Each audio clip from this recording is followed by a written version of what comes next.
त्रिशक्ति महात्म्य प्रथम अध्याय सृष्टि देवी का आख्यान। भगवती पृथ्वी ने पूछा, भगवान, कुछ लोग रुद्र को परमात्मा एवं पुण्यमय शिव कहते हैं, इधर दूसरे लोग विष्णु को ही परमात्मा कहते हैं। कुछ अन्य लोग ब्रह्मा को सर्वेश्वर बताते हैं। वस्तुतः इनमें से कौन से देवता श्रेष्ठ तथा कौन कनिष्ठ हैं? देव, मेरे मन में इसे जानने का कौतूहल हो रहा है, अतः आप इसे बताने की कृपा कीजिए। भगवान वराह कहते हैं, पुराण में भगवान नारायण ही सबसे श्रेष्ठ है, उनके बाद ब्रह्मा का स्थान है। देवी, ब्रह्मा से ही रुद्र की उत्पत्ति है और वे रुद्र सर्वज्ञ बन गए। उन भगवान रुद्र के अनेक प्रकार के आश्चर्यमय कर्म हैं। सुंदरी, मैं उनके चरित्रों का वर्णन करता हूँ, तुम उन्हें सुनो। महान रमणीय एवं नाना प्रकार के विचित्र धातुओं से सुशोभित कैलाश नाम का एक पर्वत है, जो भगवान शूलपाणी त्रिलोचन शिव का नित्य निवास स्थल है। एक दिन की बात है, संपूर्ण प्राणी वर्ग द्वारा नमस्कृत भगवान पिनाकपाणी अपने सभी गणों से घिरे हुए उस कैलाश पर्वत पर विराजमान थे और उनके पास में ही भगवती पार्वती भी बैठी थी।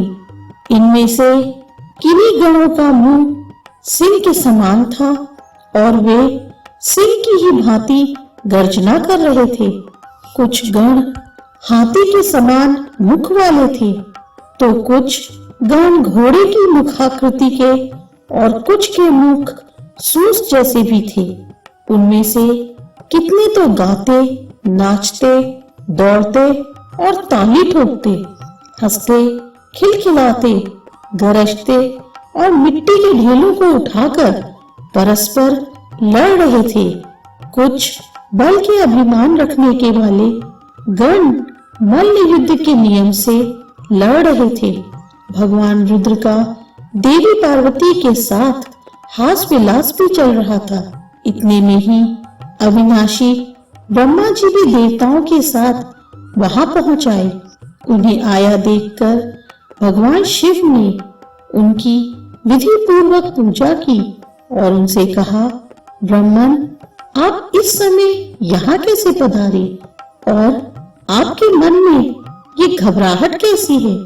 ब्रह्मा जी ने कहा, अंधक नाम के एक महान दैत्य ने सभी देवताओं को अत्यंत पीड़ित कर रखा है। उससे त्राण पाने की इच्छा से शरण खोजते हुए सभी देवता मेरे पास पहुंचे। तब मैंने इन लोगों से कहा कि हम सब लोग भगवान शंकर के पास चलें। देवेश, इसी कारण हम भी सभी यहाँ आए हुए हैं। इस प्रकार कहकर ब्रह्मा जी पिनाकपाणी भगवान रुद्र की ओर देखने लगे। साथ ही उन्होंने उसी क्षण परम प्रभु भगवान नारायण को भी अपने मन में स्मरण किया।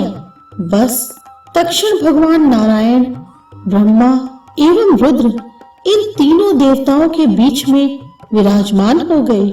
अब ब्रह्मा, विष्णु एवं रुद्र ये तीनों ही परस्पर प्रेम पूर्वक दृष्टि से देखने लगे।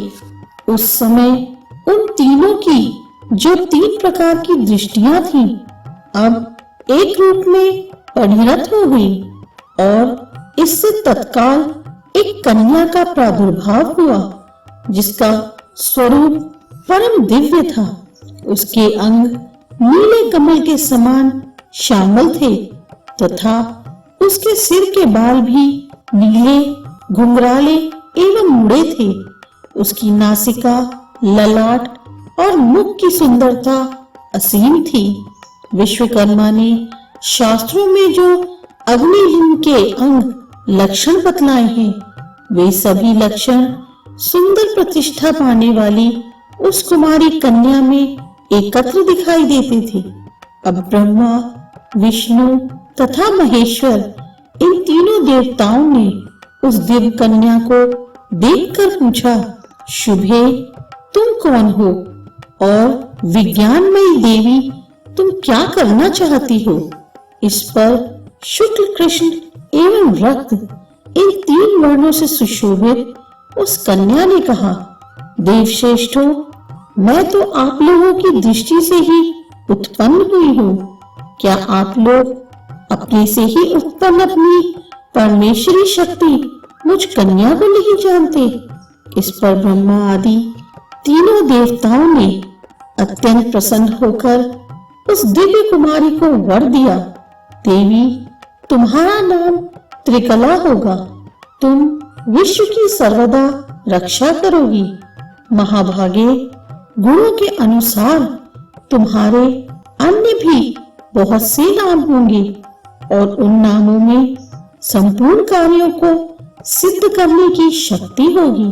सुंदर मुख एवं अंगों से शोभा पाने वाली देवी, तुम्हें जो ये तीन वर्ण दिखाई पड़ते हैं, तुम इनसे अपनी तीन मूर्तियां बना लो।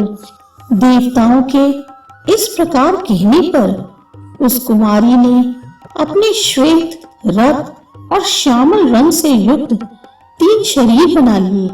ब्रह्मा के अंश से ब्राह्मी नामक मंगलमयी सौम्य रूपिणी शक्ति उत्पन्न हुई, जो प्रजाओं की सृष्टि करती है।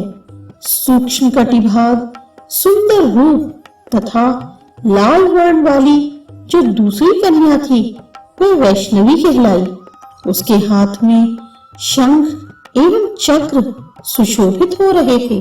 वह विष्णु की कला कही जाती है तथा अखिल विश्व का पालन करती है, जिसे विष्णु माया भी कहते हैं, जो काले रंग से शोभा पाने वाली रुद्र की शक्ति थी और जिसके हाथ में त्रिशूल था तथा जिसके दांत बड़े विकराल थे। वह जगत का संहार कार्य करने वाली रुद्राणी है।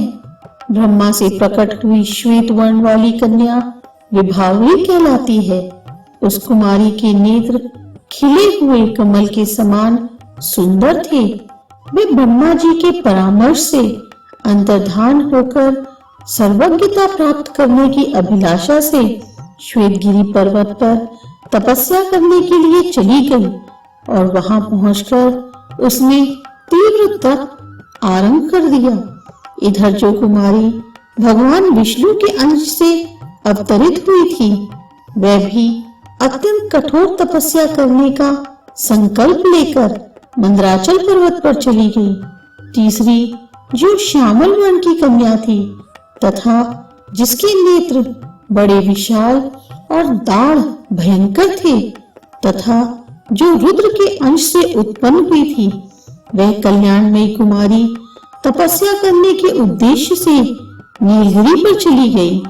कुछ समय के पश्चात प्रजापति ब्रह्मा प्रजाओं की सृष्टि में तत्पर हुए, पर बहुत समय तक प्रयास करने पर भी प्रजा की वृद्धि नहीं हुई।